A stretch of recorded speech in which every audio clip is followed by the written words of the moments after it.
Picture, if you will, a moment when the impossible becomes reality. December 1937. The ancient city of Nanjing trembles under winter skies. Through narrow streets where merchants once hawked silk and scholars debated philosophy, a different kind of drama unfolds. A young Chinese woman stumbles forward, terror etched across her face as Japanese soldiers drag her toward an abandoned building.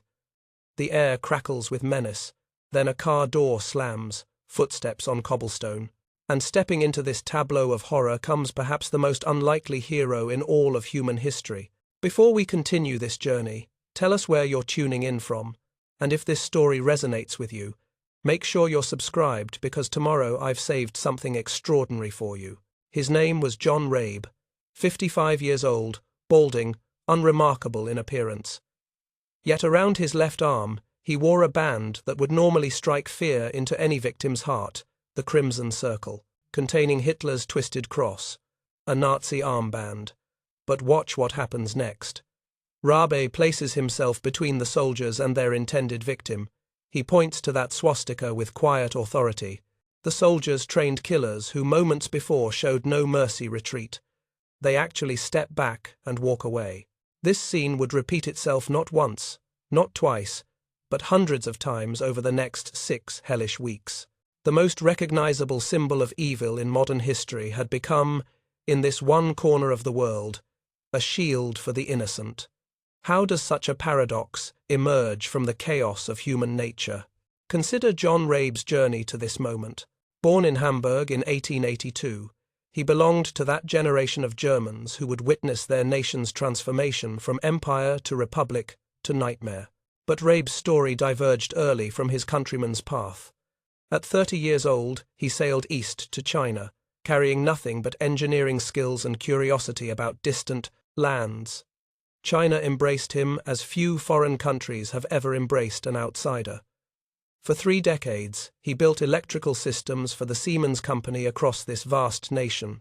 His children learned to speak Chinese before they mastered their father's tongue. His friends were Chinese. His neighbors were Chinese. When he walked through Nanjing's bustling markets, vendors called out greetings in Mandarin. China had become more than his workplace. It had become his home.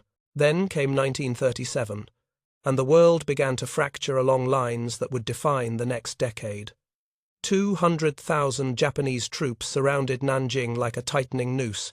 Every other foreigner, diplomats, missionaries, businessmen, packed their belongings and fled. Cargo ships departing Shanghai carried the last Europeans to safety. Yet Rabe remained.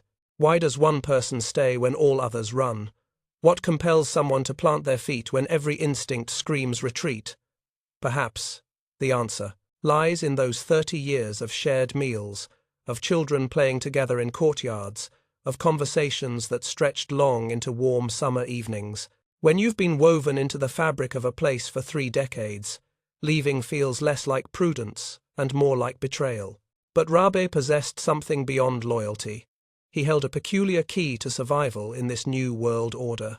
His Nazi Party membership, obtained years earlier for business advantages in an increasingly ideological age, now transformed into something unimaginable. The anti-Comintern pact between Hitler and Emperor Hirohito had created an alliance across continents. Japanese soldiers, trained to respect their emperor's German allies, actually retreated when confronted by Nazi authority. Imagine the terrible irony. The same symbol that would soon terrorize European villages, that would mark cattle cars bound for death camps, that would fly over the machinery of industrial murder, this symbol became Nanjing's protecting angel. History contains few contradictions so profound they make us question the very nature of good and evil. Rabe understood this power and wielded it with remarkable courage. When chaos descended upon Nanjing on December 13, 1937, he and a small group of foreign volunteers created something extraordinary, an international safety zone spanning 4 square kilometers in the heart of the city. They had no weapons, no legal authority, no backing from their governments. They possessed only audacity, determination, and Rabe's Nazi credentials. The mathematics of their achievements stagger the imagination. Picture trying to protect 250,000 terrified people with nothing but moral authority and painted symbols. Rabe raised Nazi flags over refugee camps. He painted swastikas on buildings housing thousands of Chinese civilians. He wore his armband prominently whenever Japanese soldiers appeared. Each time, the impossible occurred, disciplined killers backed down before a middle-aged German businessman. Yet the cost of this sanctuary extracted its toll in ways both visible and hidden. Each morning brought fresh horrors beyond the zone's borders. Rabe watched his beloved city transform into something from humanity's darkest nightmares. Bodies piled in streets where children once played. The Yangtze River, which had carried traders and poets for millennia, now carried the crimson evidence of systematic slaughter. 300,000 people died around his sanctuary. Think about that number for a moment. 300,000 individual lives, each with dreams, families, hopes for tomorrow. Each death represented someone's child, someone's parent, someone's beloved friend. The weight of such loss would have crushed most people. Yet somehow, Rabe channeled his grief into action. Every night, after exhausting days of confronting soldiers and organizing refugee distribution, he wrote. His fountain pen became a weapon against forgetting, page after page filled with precise German prose documenting unspeakable acts. December 16th, he would write, pulled 3 women from soldiers near Ninghai Road. Then, the next day, December 17th, discovered 43 corpses in pond behind silk factory. Each entry methodical, each detail preserved for a future that might demand accountability. But perhaps the most remarkable aspect of Rabe's story lies not in his individual heroism, but in what it reveals about human nature itself. Here was a man who belonged, on paper, to the Nazi Party. His early letters show the casual anti-Semitism common to his era and social class.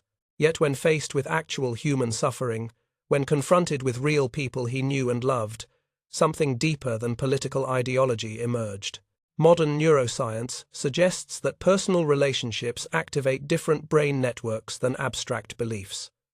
When Rabe saw Chinese friends threatened, his emotional bonds triggered protective responses stronger than any political conditioning. The 30 years of shared humanity proved more powerful than 7 years of party membership. This transformation offers profound hope for our own troubled times. It suggests that even within systems designed to dehumanize, individual conscience can emerge. Even when surrounded by ideologies that preach hatred, some spark of empathy refuses to be extinguished. Rabe's story whispers to us across decades that the capacity for moral courage exists within ordinary people, waiting for extraordinary moments to reveal itself. As winter deepened in Nanjing, as the killing continued beyond the sanctuary's borders, Rabe and his fellow volunteers maintained their impossible refuge. 250,000 people survived within those 4 square kilometers, while the city outside died. Each life saved represented a victory against the machinery of hatred. Each morning that dawned with refugees still, breathing was a testament to what becomes possible when someone simply refuses to look away. But this was only the beginning of John Rabe's extraordinary journey. The man who used Hitler's symbol to save Chinese lives would soon discover that moral courage extracts costs he never imagined. Tomorrow, we'll witness how hell itself came to Nanjing, and how one person's refusal to abandon hope created ripples that continue to expand through history's vast ocean. What would you have done in Rabe's place? What would any of us do when faced with such impossible choices? These questions echo across time, challenging each generation to examine the depth of their own moral conviction. In a world still plagued by indifference to suffering, John Rabe's story reminds us that individual choices can indeed rupture history's darkest moments. One person standing up still matters infinitely. The autumn of 1937 arrived in Nanjing with an ominous beauty. Golden leaves drifted from ancient ginkgo trees, while smoke from distant battles painted the horizon in shades of amber and crimson. Nature continued its eternal cycle, indifferent to the human drama unfolding beneath its canopy. But those who knew how to read the signs, the endless columns of refugees streaming into the city, the hurried evacuation of foreign embassies, the nervous energy crackling through marketplace conversations, understood that something unprecedented was approaching. Chinese soldiers retreated in chaos through streets that had witnessed dynasties rise and fall for over 2 millennia. These were not the orderly withdrawals of military strategy, but the desperate flight of an army that had lost both cohesion and hope. They abandoned their positions, their equipment, their uniforms, anything that might identify them as combatants when the inevitable occurred. Behind them, they left something more precious than weapons. They left the civilians of Nanjing to face whatever was coming alone. On December 13, 1937, hell arrived with mathematical precision. The Japanese army that entered Nanjing bore little resemblance to the disciplined force that had conquered territory across Asia. Something had transformed during their advance toward the Chinese capital, a metamorphosis as complete as it was terrifying. Soldiers who had once followed strict codes of military conduct became participants in what can only be described as orchestrated madness. They competed. Picture this, if you can bear it. Trained warriors turning mass murder into a grotesque game. Officers wagered on who could behead 100 people fastest with samurai swords. Newspapers back in Japan actually reported these contests as entertainment, complete with running tallies and photographs of the winners posing with their weapons. The ancient concept of Bushido, the way of the warrior that emphasized honor and protection of the innocent, had been perverted into something unrecognizable. But the horror extended far beyond these organized atrocities. Japanese soldiers bayoneted pregnant women, their unborn children becoming casualties of a war they would never see. They threw infants into the air to catch on bayonet points, transforming the most innocent among us into targets for sport. The Yangtze River, which had carried the commerce and culture of China for millennia, ran red with blood as thousands were machine-gunned along its banks. John Rabe witnessed his beloved city transform into a slaughterhouse before his eyes. Each morning brought fresh horror that challenged the very limits of human comprehension. Piles of corpses appeared overnight like some nightmare harvest. Buildings that had housed families for generations erupted in flames. The screams of women being dragged from hiding places created a soundtrack of despair that would echo in survivors' memories for decades. Yet, within this chaos, patterns emerged that would prove crucial to survival. The Japanese soldiers, despite their abandonment of all moral restraint, maintained a peculiar respect for German authority. The anti-Comintern pact between Hitler and Emperor Hirohito had created diplomatic bonds that even the most brutalized soldiers dared not break. When confronted by Nazi symbols or German nationals, something in their conditioning reasserted itself. They retreated. Rabe recognized this phenomenon as the key to salvation. In a world where every normal rule had been suspended, where humanity itself seemed to have abdicated, this single thread of international politics offered hope. He began raising Nazi flags over every building that housed refugees. He painted swastikas on the roofs of schools and hospitals. He wore his party armband prominently wherever he went, transforming himself into a walking sanctuary. The irony cuts so deep it defies comprehension. The same symbol that was simultaneously terrorizing Jewish communities across Germany, the emblem that would soon mark the uniforms of concentration camp guards, the flag that would fly over gas chambers, this symbol became Nanjing's protecting angel. In a universe where moral categories had completely inverted, evil became the mask that good wore to survive. But understanding this protection came at a terrible psychological cost. Rabe found himself in the impossible position of depending upon Nazi authority while witnessing atrocities that rivaled anything his own countrymen would later commit. Each time he raised that flag, each time he displayed that armband, he participated in a system that he would eventually recognize as fundamentally evil. Yet without these symbols, the 250,000 people seeking refuge would face certain death. Consider the weight of such moral complexity. How does a person maintain their humanity while employing the tools of inhumanity? How do you sleep at night, knowing that your survival and the survival of everyone depending on you rests upon a lie so profound it encompasses entire worldviews? Rabe's diary entries from this period reveal a man grappling with contradictions that would challenge any philosopher. The transformation of Nanjing into a killing field followed patterns that would later be recognized in genocides across the globe.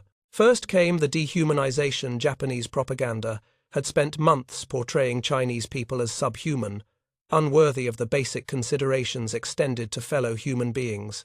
Then came the systematic removal of authority figures who might organize resistance. Finally came the unleashing of violence that had been carefully prepared through months of ideological conditioning. But what made Nanjing unique was the presence of witnesses like Rabe who refused to look away. While most of the world remained ignorant of what was occurring in this distant Chinese city, a small group of foreigners documented everything with meticulous precision. They understood instinctively that without evidence, without testimony, the dead would be forgotten and their killers would escape justice. Every night, after exhausting days of confronting soldiers and organizing refugee distribution, Rabe wrote. His fountain pen moved across page after page, recording details that most people would never want to remember. December 14th. He might write, Japanese soldiers entered house on Zhongshan Road, found family of 7 hiding in basement, all killed except 6-year-old girl who hid beneath her mother's body for 3 hours. Each entry clinical in its precision, each word a monument to someone whose name he might never know. The psychological toll of such documentation cannot be overstated. Rabe was not merely observing history, he was collecting evidence of humanity's capacity for ultimate evil, while simultaneously trying to preserve what remained of human decency. Each photograph he took, each witness statement he recorded, each protest letter he wrote to Japanese commanders represented an act of faith that someday, somehow, justice would demand an accounting. Yet the most remarkable aspect of this period was not the horror itself, but the way ordinary people responded to extraordinary circumstances. Within the chaos, acts of heroism emerged that demonstrated the indestructible nature of human compassion. Chinese neighbors shared their last grains of rice with strangers. Mothers adopted orphaned children without question. Young men risked their lives to carry water to the elderly. And always, there was Rabe the Nazi who saved Chinese lives. His very existence challenged every assumption about human nature, every comfortable category that allows us to divide the world into heroes and villains.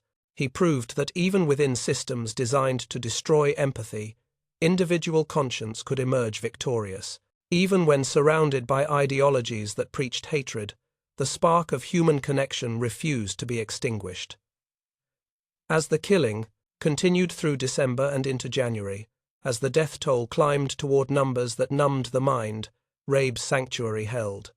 The swastikas, painted on refugee camp roofs, continued to provide protection. The Nazi flags continued to make Japanese soldiers pause and retreat. In a world where every moral compass had shattered, this single point of reference, however corrupted its origins, provided stability for 250,000 terrified people. Tomorrow, we will explore how Rabe and his fellow volunteers built something even more remarkable than a sanctuary they created, a functioning society within the heart of apocalypse. They proved that even when civilization collapses around us, human beings possess the capacity to rebuild it from nothing more than determination and shared compassion. But tonight, as we contemplate the transformation of Nanjing from ancient capital to killing field, we must ask ourselves difficult questions. What would we have done in Rabe's position? Would we have possessed the courage to stand between killers and victims when our only weapon was a symbol we despised? Would we have found the strength to document horror when every instinct screamed to look away? These questions echo across time because they remain tragically relevant. In our own era, when hatred spreads through digital networks with terrifying speed, when dehumanization can occur with the click of a mouse, John Rabe's story reminds us that individual choices still matter infinitely. One person willing to say no to evil can create ripples that expand across history's vast ocean ripples that may reach shores we cannot even imagine. In the beginning, there was only chaos. Picture Nanjing in December 1937, a city where 2 millennia of civilization had been swept away in a matter of days. Ancient streets ran with blood. Families that had lived in the same neighborhoods for generations were scattered like leaves before a hurricane. The very ATCR, concept of order, of community, of shared human decency, seemed to have vanished from the earth. Yet from this chaos, something extraordinary began to emerge. John Rabe and his small committee of international volunteers faced a challenge that would have seemed impossible under normal circumstances: creating order within apocalypse itself. They needed to transform 4 square kilometers of urban landscape into a functioning sanctuary for 250,000 terrified people. They had no government backing, no military protection, no financial resources beyond their personal savings. What they possessed was something far more powerful: the stubborn refusal to accept that civilization had to die simply because barbarity had been unleashed. The logistics alone stagger the imagination. Consider what it means to house, feed, and protect 250,000 people in a space roughly the size of Central Park in Manhattan. Every building, every courtyard, every available square meter had to be optimized for human habitation. Families that had never met found themselves sharing rooms smaller than most modern closets. Privacy became a luxury that no one could afford. Personal possessions were reduced to whatever could be carried in trembling hands. Rabe's committee established 15 refugee camps within the safety zone, each with designated leaders and carefully planned distribution systems. They understood that without organization, without clear chains of command and responsibility, their sanctuary would collapse into the same chaos that surrounded it. Each camp developed its own personality, its own methods of survival, its own small miracles of human cooperation. The challenges seemed to multiply with each passing hour. Where do you hide rice when enemy soldiers conduct daily searches? Rabe's team created networks of air raid shelters, concealing food supplies beneath floors and behind false walls. How do you provide water when municipal systems have been destroyed? They dug secret wells and established hidden distribution points that could be accessed without attracting attention. How do you treat the wounded when hospitals have been bombed? They created makeshift medical facilities in school classrooms and private homes, using kitchen tables as operating theaters and torn bedsheets as bandages. Minnie Vautrin, an American missionary working at Jinling College, exemplified the kind of courage that made these sanctuaries possible. She personally sheltered 10,000 women and girls within the college grounds, transforming dormitories and lecture halls into refuges from sexual violence. Every night, she walked the buildings, checking locks, monitoring guards, ensuring that the most vulnerable members of their community could sleep without fear. Her presence became a beacon of safety in a world where safety had ceased to exist. Dr. Robert Wilson, a surgeon at Nanjing University Hospital, operated continuously for weeks without a rest. His hands, trained to heal, worked around the clock to repair what hatred had torn apart. Gunshot wounds, bayonet cuts, burns from deliberately set fires, he treated them all with the same meticulous care he would have given to patients in peacetime. When his medical supplies ran out, he improvised with whatever materials could be found. When his operating room was destroyed, he continued working by candlelight in basement shelters. But perhaps the most remarkable innovations emerged in the realm of communication and early warning systems. Cut off from normal channels of information, the committee developed ingenious networks that would have impressed any intelligence operation. Children became runners, carrying coded messages between camps with the speed and invisibility that only the young possess. Hidden telephone lines, spliced into damaged infrastructure, created communication webs that Japanese patrols never discovered. Flag signals from rooftops warned of approaching soldiers, giving refugees precious minutes to hide or scatter. The hiding places themselves became marvels of desperate engineering. Families constructed false walls within rooms that were already impossibly small. Underground chambers were carved from earth that had been frozen by winter's grip. Rooftop sanctuaries, accessible only through concealed ladders, housed the most vulnerable refugees during daylight searches. Each hiding place represented hours of backbreaking labor performed in total silence because discovery meant death not just for the builders, but for everyone they were trying to protect. Rabe personally housed 600 people within his own property, the garden and outbuildings of his Siemens Company residence. Picture trying to cram 600 terrified human beings into a space designed for a single family. They slept in shifts, shared meals that had been stretched to feed impossible numbers, and developed systems of communal living that challenged every assumption about privacy and personal space. Yet, somehow, it worked. Somehow, the basic human capacity for cooperation triumphed over circumstances that should have bred only conflict. His diary from this period reads like the logbook of someone organizing the impossible. Today, distributed 1,700 bags of rice, he might write on a typical morning. Treated 200 rape victims, prevented 3 mass executions, wrote 5 protest letters to Japanese command. Each line represents dozens of individual dramas: families saved, women protected, children fed, lives preserved against overwhelming odds. The mathematics of survival consumed every waking moment. How do you calculate food distribution when supplies are uncertain and demand is absolute? How do you allocate space when every square meter might mean the difference between life and death? How do you maintain sanitation when normal infrastructure has been destroyed? These were not abstract problems, but immediate challenges that demanded immediate solutions. Yet, within these calculations, something beautiful began to emerge. The refugees themselves became participants in their own salvation. Elderly teachers organized schools for children, understanding that education represented hope for the future. Craftsmen shared their skills, teaching others how to repair buildings and create tools from salvaged materials. Musicians performed in the evenings, reminding everyone that beauty could still exist even in the heart of darkness. Women took on roles that Chinese society had never permitted them to hold. They became camp leaders, medical assistants, negotiators with Japanese officers.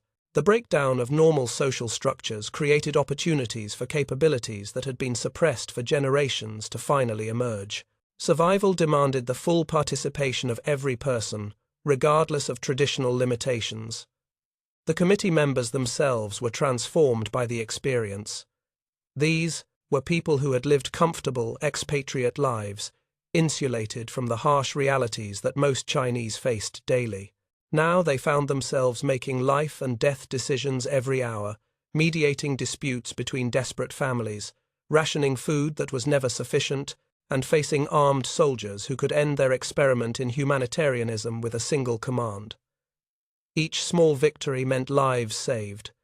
Each failure haunted them with the weight of preventable death.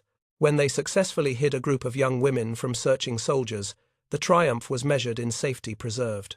When they failed to prevent a mass execution outside the zone's borders, the guilt became a burden that would follow them for the rest of their lives. By January 1938, 250,000 people had survived within their fragile sanctuary while the city outside continued to die. Think about that achievement for a moment. 250,000 human beings, men, women, children, grandparents, newborns, all breathing, all alive, because a small group of foreign volunteers had refused to accept that civilization had to surrender to barbarism. But this was more than just a rescue operation. What Rabe and his committee had created was proof that human society could be rebuilt from nothing more than shared determination and mutual care. They had demonstrated that even when every institution collapses, even when every authority figure flees, ordinary people possess the capacity to create order from chaos. Their sanctuary became a microcosm of everything that makes civilization worth preserving. Art emerged in the form of poems written on scraps of paper. Education continued as parents taught children to read by firelight. Commerce resumed as people traded possessions for necessities. Government appeared in the form of camp committees that made collective decisions about resource allocation. Religion provided comfort as people of different faiths gathered to pray for survival and peace. Tomorrow, we will explore how this community of survivors became something even more powerful, a repository of memory that would preserve the truth of what occurred in Nanjing. Through their documentation and testimony, the dead would speak across decades, demanding justice and bearing witness to both the worst and best of human nature. But tonight, as we contemplate the miracle of their impossible sanctuary, we might ask ourselves what we have learned about the true foundations of civilization. Perhaps security does not come from walls and weapons, but from the willingness of ordinary people to care for one another. Perhaps order does not require authority, but simply the shared understanding that survival depends upon cooperation. Perhaps the most powerful force in human history is not the capacity for destruction, but the stubborn refusal to abandon hope even when hope seems futile. In our own uncertain times, when the foundations of civil society sometimes seem fragile, John Rabe's sanctuary whispers to us across decades. Community can be rebuilt from nothing more than human determination. One person's refusal to look away can become the seed from which entire civilizations grow anew. Every night, as Nanjing settled into the uneasy quiet that follows exhaustion, John Rabe performed a ritual that would prove more powerful than any weapon wielded during those dark months. In the flickering light of a kerosene lamp, surrounded by the soft breathing of 600 refugees sleeping in his garden, he opened his leather-bound diary and began to write. His fountain pen became an instrument of resistance against the greatest enemy of atrocity, forgetting.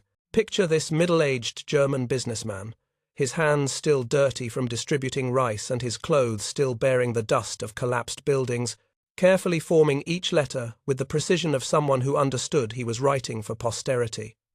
Page after page filled with German prose that chronicled the unchroniclable. These were not the comfortable observations of a distant witness, but the meticulous records of someone who had looked evil directly in the eye and refused to blink. December 16th, he might write in his careful script. Pulled 3 women from soldiers near Ninghai Road. The youngest could not have been more than 14.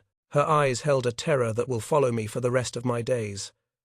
Then, without pause, he would continue. December 17th discovered 43 corpses in pond behind silk factory. The water had frozen around them, preserving expressions of final agony that no human being should witness. Each entry was dated, timed, located with geographic precision.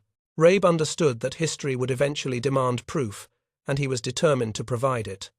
But more than that, he seemed to understand something profound about the nature of bearing witness, that the act of recording transforms observer into guardian, that documentation becomes a form of resurrection for the dead. December 18th. Another entry might read, Japanese officer apologized for his men's behavior, while those same men continued raping women in the next room, the sound of their laughter mixed with screams of the victims. I find myself questioning everything I thought I knew about human nature. The clinical precision of his observations barely concealed the emotional toll of such intimate knowledge of evil. But Rabe was not documenting alone. Other committee members contributed their own testimonies to this growing archive of horror and heroism. The Reverend John McGee, armed with a 16mm camera, created the only existing film footage of the massacre. Working in secret, often at tremendous personal risk, he captured images that would later become crucial evidence in war crimes tribunals. His camera recorded scenes so disturbing that even hardened prosecutors would struggle to view them decades later. Think about the courage required for such documentation. In a city where possession of a camera could mean immediate execution, where any evidence of Japanese atrocities was systematically destroyed, McGee continued filming. He understood that without visual proof, the world would dismiss survivor testimonies as exaggeration or propaganda. His reels of film, hidden in false bottoms of suitcases and smuggled past countless checkpoints, preserved truth that would otherwise have died with its witnesses. Dr. Robert Wilson contributed medical documentation that provided scientific evidence of the massacre's systematic nature. His careful records of bayonet wounds revealed deliberate patterns of torture. His photographs of burn victims showed the purposeful use of fire as a weapon of terror. His treatment notes for rape survivors documented the organized nature of sexual violence, proving that these were not random acts of individual soldiers, but coordinated campaigns of destruction. The pattern of wounds told stories more horrifying than any fiction. Wilson's medical records showed that many victims had been killed slowly, deliberately, with a cruelty that defied military necessity. Children's bodies bore evidence of experimentation, Japanese soldiers testing the effectiveness of different weapons on the most innocent victims. Pregnant women had been specifically targeted, their unborn children becoming casualties of a war against the future itself. Yet perhaps the most remarkable aspect of this documentation project was its underlying faith in human justice.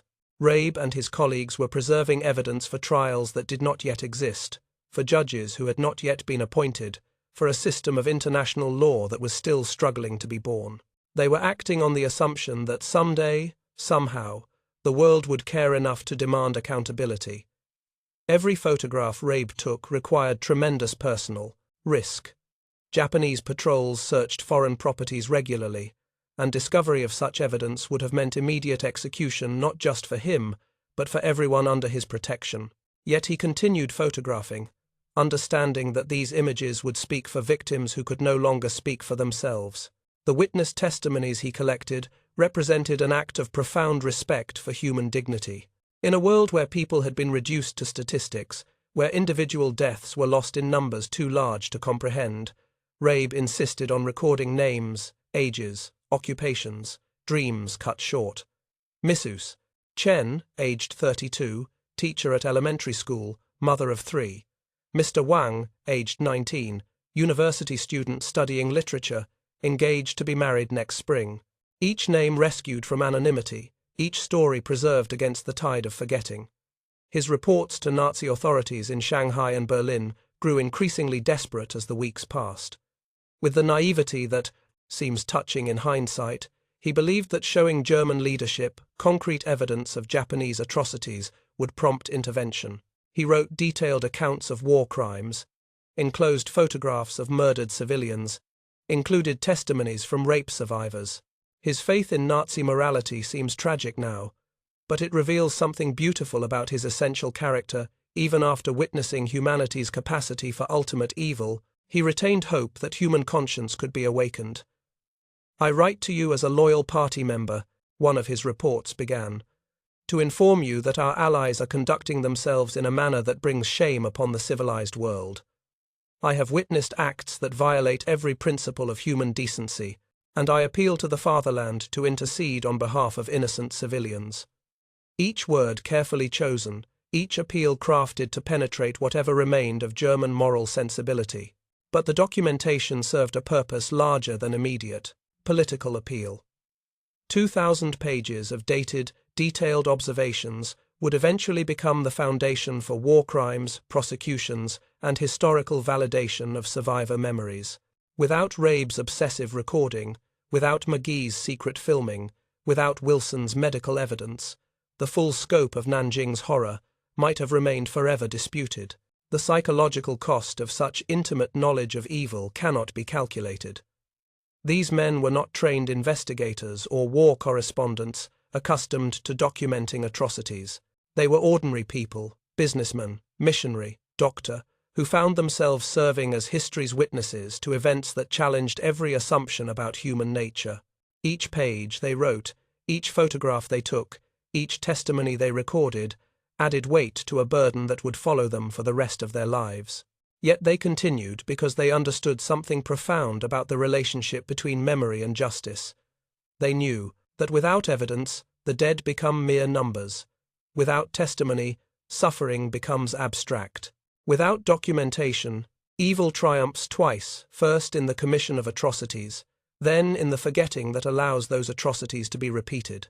In our own digital age, when images of suffering flash across screens for moments before being replaced by advertisements or entertainment, Rabe's methodical documentation reminds us that bearing witness requires more than passive observation. True witnessing demands engagement, preservation, the transformation of horror into historical record that can educate and warn future generations. Tomorrow, we will follow Rabe as he carries this terrible knowledge back to a Germany that was simultaneously his homeland and the source of ideologies he had begun to question. We will see how a man who had fearlessly confronted Japanese soldiers with machine guns found himself silenced by his own government's secret police. But tonight, as we contemplate the power of his fountain pen and the courage of his documentation, we might ask ourselves what we are witnessing in our own times that future generations will need to understand. What injustices surround us that demand recording? What truths are we called to preserve against the forces of forgetting? John Rabe's diary reminds us that sometimes the most powerful weapon against evil is simply the refusal to let it pass unrecorded. In a world where attention spans grow shorter and memory becomes increasingly fragmented, his example whispers across decades. Someone must always be willing to write it down, to preserve the truth, to serve as history's witness, even when witnessing breaks the heart. The pen, in the hands of someone willing to tell the truth, remains mightier than the sword, not because it can prevent atrocities, but because it can ensure they are never forgotten. In February 1938, the impossible finally occurred. After 3 months of defying death daily, after building a sanctuary that housed 250,000 people, after documenting horrors that challenged the very foundations of human civilization, John Rabe received an order that felt like a death sentence. Siemens was calling him home. Picture the weight of that moment. For 3 decades, China had been his home. Its people, his neighbors, its culture woven into the fabric of his family's identity. Now, with his sanctuary still fragile, and his refugees still dependent upon his protection, corporate bureaucracy thousands of miles away had decided his usefulness in Nanjing had ended. The man who had become the living symbol of salvation for 250,000 people was being recalled to file reports about electrical systems. The departure itself became a scene of heartbreak that would haunt Rabe for the rest of his life. At the dock in Shanghai, where cargo ships waited to carry him across oceans toward an uncertain future, thousands of Chinese gathered to bid farewell to the Nazi who had saved their lives. They pressed letters into his hands, testimonies of gratitude, written in careful Chinese characters that he would treasure until his death. They brought gifts, jade carvings, silk paintings, calligraphy scrolls bearing poems that celebrated his courage. But the most precious cargo Rabe carried on that westward journey was invisible to casual observers. Hidden in false bottoms of suitcases, sewn into coat linings, distributed among seemingly innocent personal belongings, he transported the evidence that he believed would shock the world into action. His diaries, 2,000 pages of meticulous documentation, Magee's film reels, capturing moving images of atrocities that defied belief, Wilson's medical photographs, providing scientific proof of systematic torture and murder. This was more than mere evidence, it was the voice of 300,000 dead, the testimony of survivors who had no other way to speak to the world beyond China's borders. Rabe understood that he was carrying history itself, preserved in ink and silver halide, waiting for the right moment to demand justice from a world that preferred to look away. The voyage across the Pacific and through the Suez Canal gave him time to imagine the reception that awaited him in Germany. In his more optimistic moments, he envisioned packed lecture halls, horrified Nazi officials demanding action against their Japanese allies, international interventions that would finally bring accountability to those responsible for Nanjing's suffering. His faith in human decency, though battered by months of witnessing its absence, remained surprisingly intact. Upon arrival in Berlin, initial reactions seemed to justify his hopes. The capital of the Third Reich, in 1938, was a city intoxicated with its own power, drunk on military victories and economic recovery. Yet when Rabe began showing his photographs and sharing his testimonies, audiences responded with shock and outrage that transcended political boundaries. German citizens, whatever their feelings about Nazi ideology, were horrified by evidence of Japanese brutality against civilians.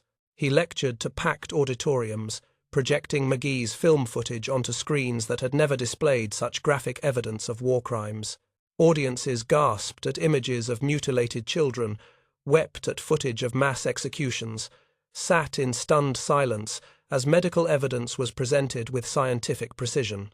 For a brief, shining moment, it seemed that truth might triumph over political convenience. Then the Gestapo arrived. Picture the scene. A middle-aged businessman who had spent 3 months defying death to save Chinese lives, suddenly confronted by his own government's secret police in the safety of his homeland. The same courage that had allowed him to face Japanese soldiers with machine guns seemed powerless against men who wore German uniforms and spoke his native language. Hitler's alliance with Japan, they informed him, was more important than Chinese civilian casualties. The Anti-Comintern Pact that had allowed Rabe to protect refugees in Nanjing now required German silence about Japanese atrocities. His documentation was confiscated, his films seized, his photographs locked away in government archives where they would remain hidden for decades. They forbade public speaking about his experiences. They threatened imprisonment if he continued his campaign to expose Japanese war crimes. They made it clear that the man who had fearlessly confronted foreign soldiers would find no protection against his own countrymen if he persisted in telling uncomfortable truths. The irony cuts deep enough to draw blood. The Nazi Party membership that had saved Chinese lives in Nanjing now became the instrument of silencing their testimony in Berlin. The same system that had given Rabe the authority to create his sanctuary now demanded his silence about the horrors that sanctuary had been created to escape. Siemens, under pressure from both government and military contracts, responded predictably to their suddenly controversial employee. The man who had managed complex electrical installations across Asia, who had organized the salvation of 250,000 people, found himself demoted to bookkeeper. His decades of experience, his intimate knowledge of Chinese markets, his proven ability to function under impossible circumstances, all reduced to meaningless entries in corporate ledgers. As World War II erupted across Europe, Rabe watched his own country commit atrocities that dwarfed even Nanjing in their scope and systematic efficiency. The same ideological system that had silenced his testimony about Japanese crimes now orchestrated the machinery of industrial murder across the continent. His Nazi Party membership, once a shield for Chinese civilians, became a source of profound shame as gas chambers and death camps revealed the true nature of the movement he had nominally joined. The war's end brought liberation for millions, but for Rabe it brought only deeper persecution. His Nazi membership, regardless of how he had used it, marked him as a collaborator in the eyes of occupying forces. The Soviets arrested him, interrogating him about party activities while remaining deaf to explanations about Chinese refugees. The British questioned him about wartime activities, dismissing his claims about Nanjing as the desperate fabrications of a war criminal seeking sympathy. Eventually cleared of major war crimes but unemployable in a Germany struggling to rebuild its moral identity, Rabe found himself trapped in a bureaucratic nightmare. The man who had fed 250,000 people survived on one meal daily. The organizer who had housed refugees in impossible circumstances lived in a single room, unable to afford basic necessities. The hero who had saved Chinese lives from Japanese brutality faced starvation in his own homeland. Then, in an act of grace that transcends political boundaries, salvation arrived from an unexpected source. The Chinese refugees he had protected, now scattered across the globe, learned of their protector's plight. Money began arriving, small amounts from individuals who could barely afford to help themselves, but collectively sufficient to prevent starvation. Rice appeared, sent by families who remembered the German who had shared his last grain with strangers.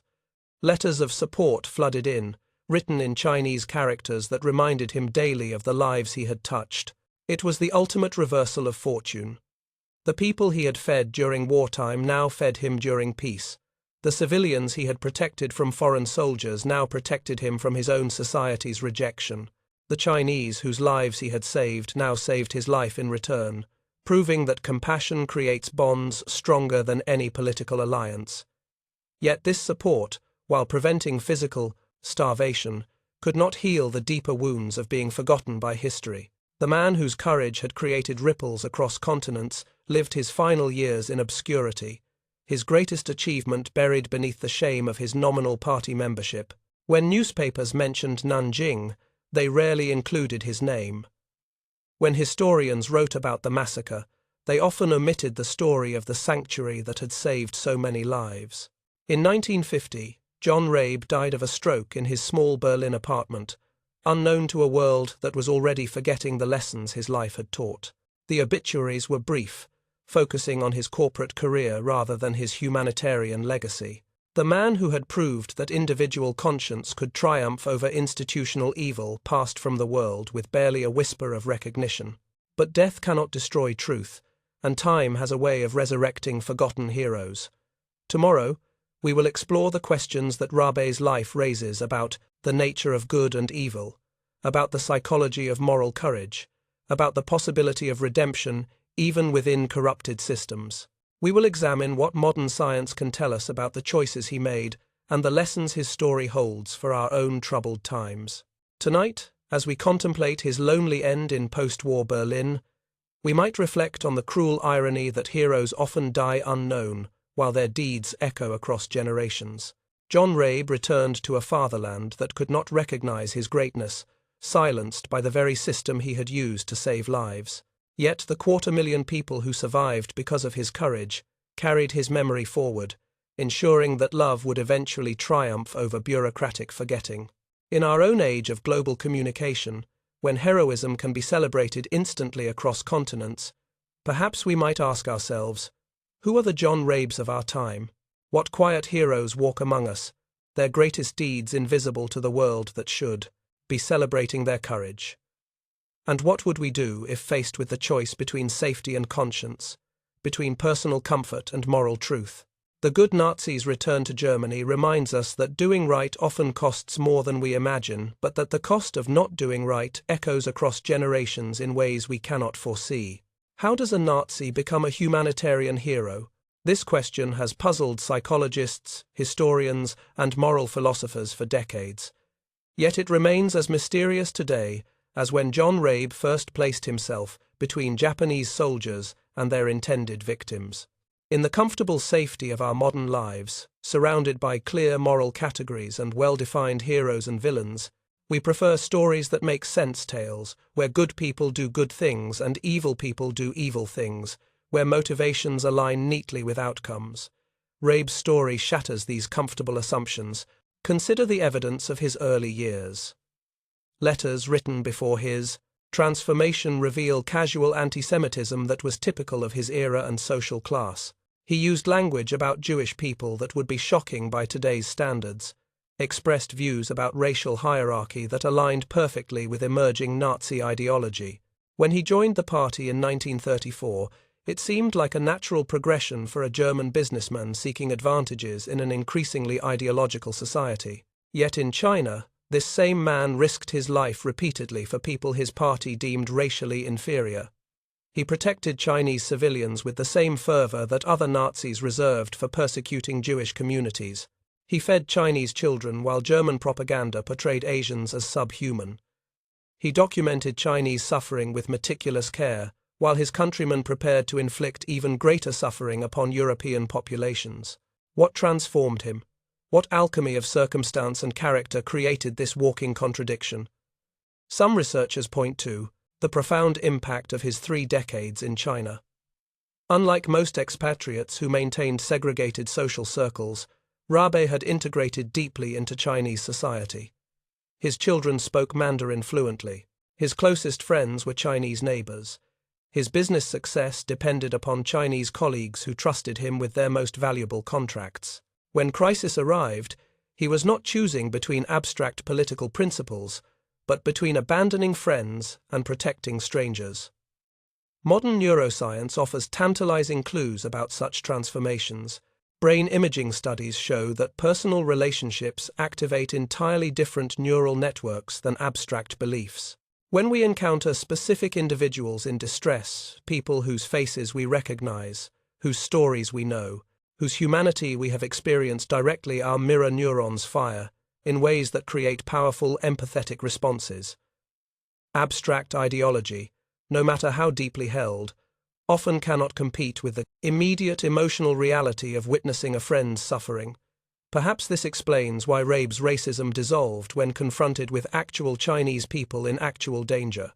The abstract categories of Nazi racial theory could not survive contact with the lived reality of human relationships built over decades of shared experience. His emotional bonds triggered protective responses that proved stronger than any political conditioning he had received. Yet this explanation, while plausible, raises even deeper questions. Why did some Germans in similar positions collaborate enthusiastically with atrocities while Rabe resisted? Why do some people choose others' lives over their own safety, while others choose personal survival over moral principle?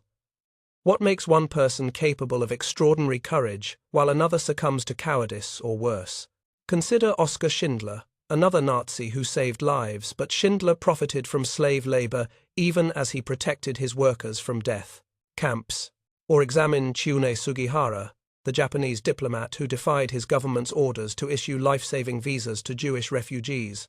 But Sugihara never faced the immediate physical danger that confronted Rabe daily. Each case presents unique circumstances that resist easy generalization about the nature of moral courage. Rabe's diary offers clues but no definitive answers about his motivations.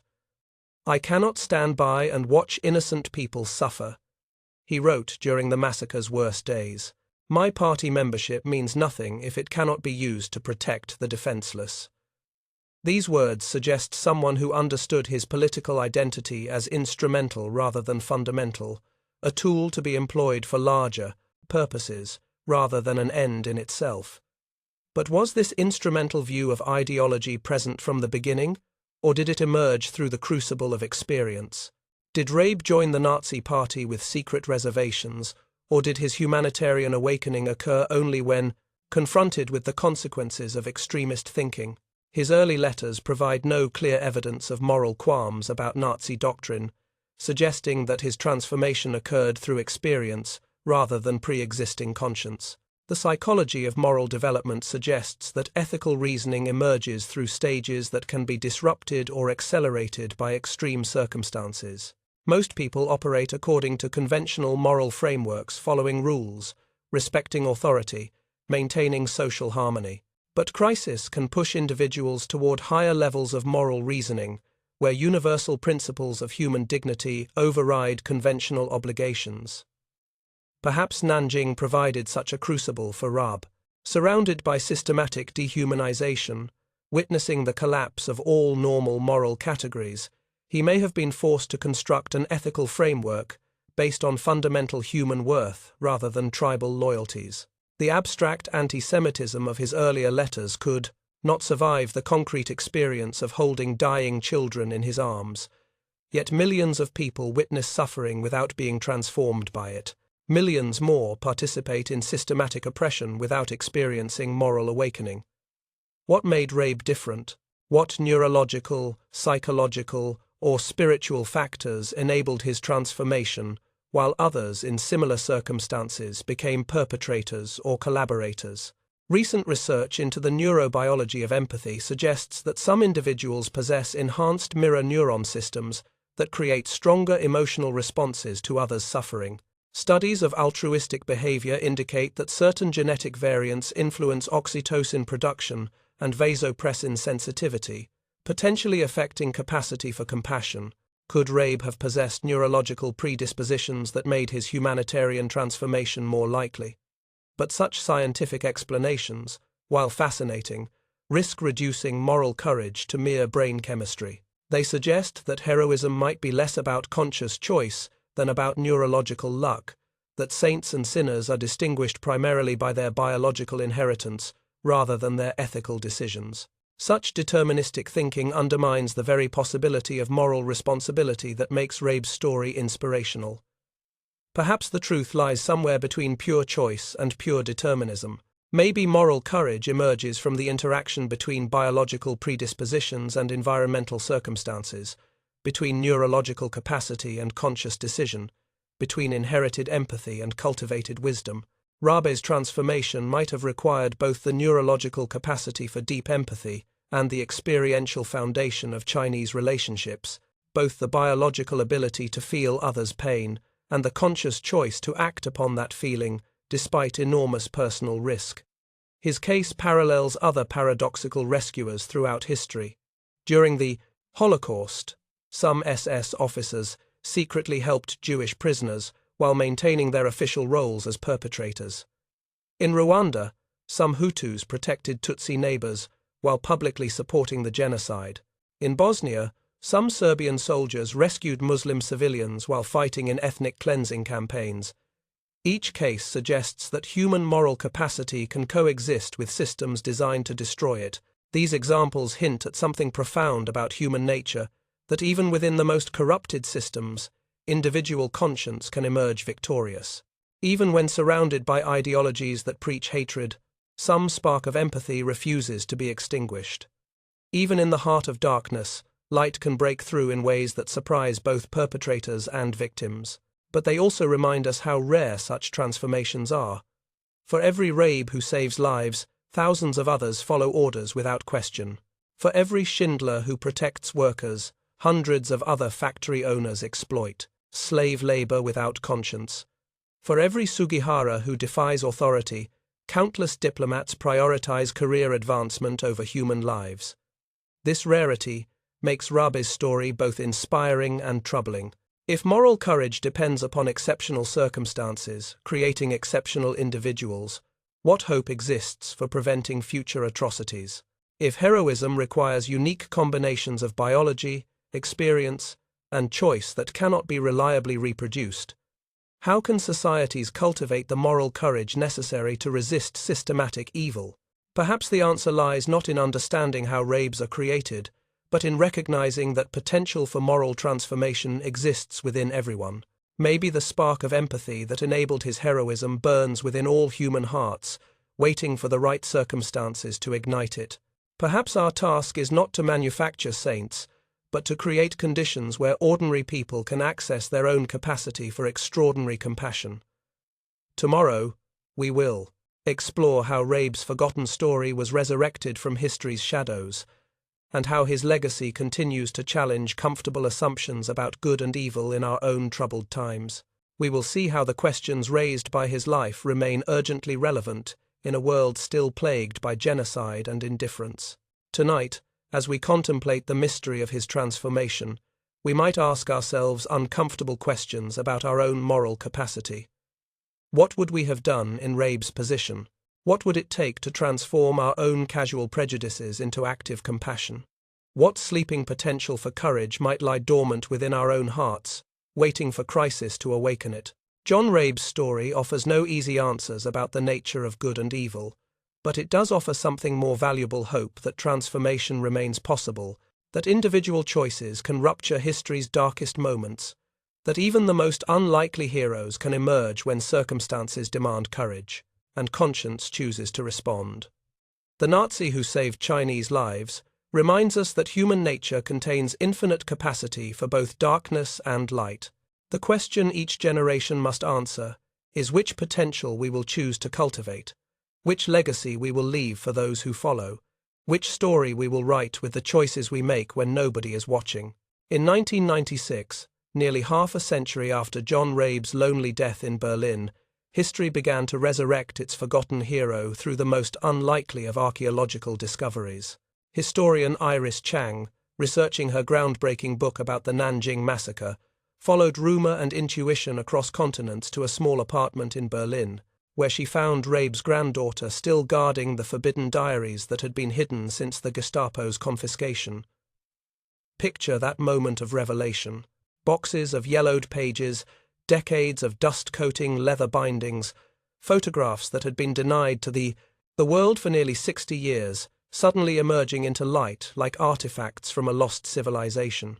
Chang understood immediately that she was not merely discovering historical documents, but excavating the voice of conscience itself, preserved in fountain pen ink and photographic silver. The publication of Rabe's diaries sparked an international sensation that transcended academic circles. Suddenly, the forgotten hero emerged from history's shadows, his story challenging every comfortable assumption about moral categories and national identity. Here was a Nazi who had saved Chinese lives, a party member who had defied his government's policies, a German who had documented Japanese atrocities while his own country was preparing even greater horrors. The revelation rippled across continents with the force of moral earthquake. In Nanjing, his former residence, the house where 600 refugees had crowded into gardens and outbuildings, was transformed into a museum that would attract millions of visitors. The property that had once sheltered the desperate now sheltered memory itself, preserving the story of how individual courage can triumph over institutional evil. Elderly survivors, now grandparents and great-grandparents, brought their families to touch the walls that had once protected them from certain death. They walked through rooms where they had slept as children, pointed to corners where they had hidden during Japanese searches, stood in the garden where Rabe had distributed rice with meticulous fairness. Their children and grandchildren listened to stories they had never heard, testimonies too painful to share until the world was finally ready to hear them. The Chinese government, initially uncertain how to commemorate a Nazi's humanitarian actions, eventually awarded Rabe their highest posthumous honors. The same nation that had been liberated by defeating fascism now celebrated a fascist who had saved their ancestors. The irony was not lost on historians, but it seemed fitting Rabe's story had always existed in the space between contradictions, challenging simple narratives about good and evil. German officials struggled with even greater complexity in acknowledging their unlikely hero. How do you celebrate a Nazi, even one who used his party membership to save lives rather than destroy them? How do you incorporate a swastika-wearing humanitarian into a national narrative built upon rejecting everything the swastika represents? Some politicians avoided the issue entirely, while others embraced the paradox as evidence that individual conscience can emerge victorious even within corrupted systems. Japanese responses revealed the deepest discomfort with Rabe's resurrection. School textbooks that had minimized or entirely omitted the Nanjing massacre could hardly acknowledge the man who had documented it so meticulously. His testimony provided irrefutable evidence of atrocities that some Japanese politicians preferred to deny or diminish. The Nazi who had saved Chinese lives became an unwelcome witness to historical truths that challenged comfortable myths about wartime conduct. Yet Rabe's legacy transcended political discomfort because it spoke to something more fundamental than national identity or ideological consistency. His story proved that descendants of those he saved now numbered in the millions: doctors, teachers, artists, engineers, mothers, fathers, children who existed because one man had said no to evil when saying yes would have been easier and safer. Think about that mathematical miracle. 250,000 people saved means millions of descendants living today who owe their existence to those 6 hellish weeks in 1937. Every Chinese scientist making breakthrough discoveries, every artist creating beauty, every teacher shaping young minds, every parent raising children with love, some percentage of them carry Rabe's legacy in their very DNA. His courage echoes through generations in ways he could never have imagined. Educational institutions embraced his story as a powerful tool for moral instruction. Chinese elementary curricula began, including lessons about the German who protected their grandparents, teaching children that courage can emerge from the most unexpected sources. Peace organizations worldwide invoked his example when training intervention teams, demonstrating that individual action can make impossible differences, even when institutions fail. Psychologists studied his case to understand how empathy survives within destructive systems, how personal relationships can override ideological programming, how moral transformation occurs under extreme circumstances. His diary became required reading in courses on genocide prevention, conflict resolution, and the psychology of altruism. The Nazi, who saved Chinese lives, became a case study in the possibility of human redemption. Every year, on December 13th, Nanjing holds memorial services where Rabe's name is spoken alongside victims' names. The commemoration itself represents a remarkable evolution in how societies process trauma. Rather than focusing exclusively on suffering, the ceremony celebrates the helpers who emerged during darkness, proving that even history's worst moments contain seeds of hope that can inspire future generations. His grave in Berlin receives constant visitors, Chinese tourists leaving flowers and prayers, German students grappling with their nation's complex history, Japanese visitors seeking understanding of their own country's past.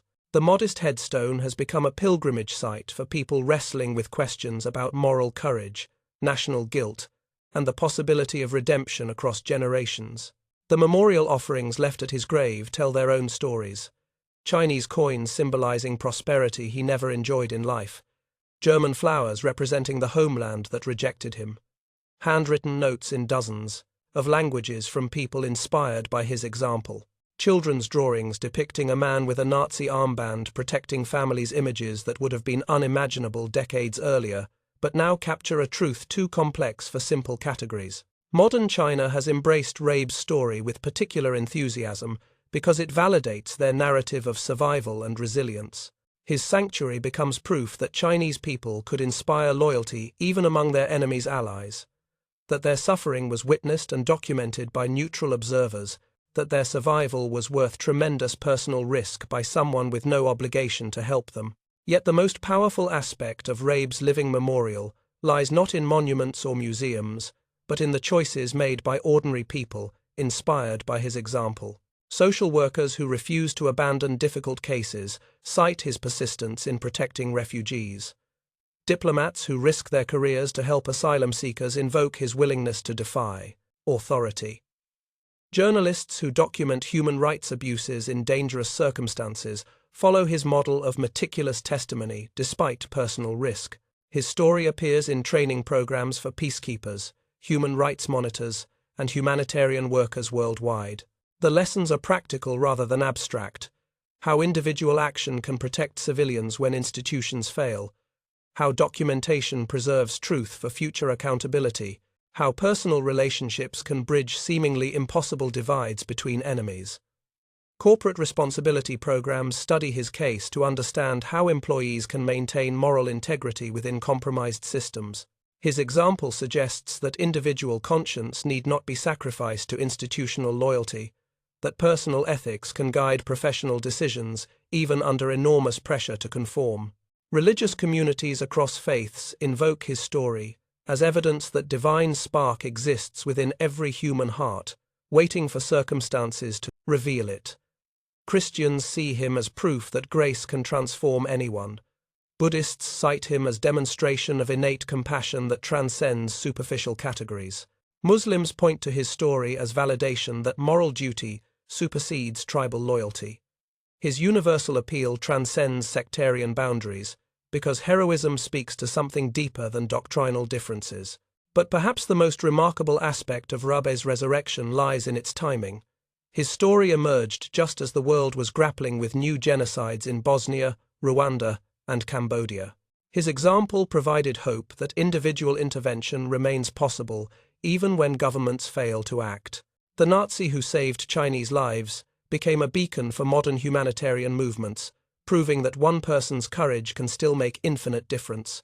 In our own era of global communication, when images of suffering flash across screens before disappearing into digital amnesia, Rabe's methodical documentation reminds us that bearing witness requires sustained commitment rather than momentary attention. His example suggests that true humanitarian action involves not just immediate rescue, but long-term preservation of truth for future accountability. The questions his story raises remain urgently relevant in a world still plagued by ethnic cleansing, religious persecution, and systematic oppression. Who are the modern Rabes walking among us?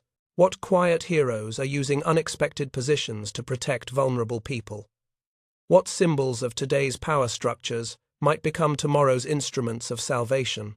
His legacy whispers across decades that moral courage can emerge from the most compromised circumstances, that individual conscience can triumph over institutional evil, that one person's refusal to look away can create ripples expanding across oceans of time. In neighborhoods where hatred spreads through social media, in offices where systemic discrimination thrives through willful blindness, in political systems where moral courage is sacrificed to expedient silence, everywhere that ordinary people face choices between comfort and conscience, John Rabe's ghost asks quietly, "What will you choose when it matters?" The good Nazi's living memorial exists not in marble or bronze, but in every decision to help rather than harm, to include rather than exclude, to remember rather than forget. His story proves that individual choices can rupture history's darkest moments, that heroes often emerge from the most unlikely circumstances, that the capacity for moral transformation burns within every human heart. As we face our own uncertain future, as new forms of hatred emerge through digital networks, as ancient prejudices find modern expressions, John Rabe's example offers both warning and hope. It reminds us that evil can seduce even good people through gradual compromise and ideological conditioning. But it also proves that conscience can awaken even within corrupted systems, that individual courage can protect innocent lives even when institutions fail, that love can triumph over hatred in ways that echo across generations. The Nazi who saved Chinese lives completed his transformation from forgotten footnote to living inspiration.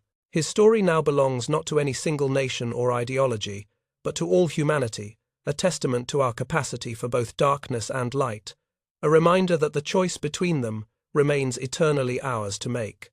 In the end, John Rabe achieved a form of immortality that surpasses any monument. He lives on in every act of moral courage, performed by ordinary people in extraordinary circumstances, in every choice to protect rather than abandon, in every decision to bear witness rather than look away. His legacy whispers to future generations that one person standing up still matters infinitely, that individual conscience, however flawed its container, can illuminate even history's darkest corners with light that will never be extinguished.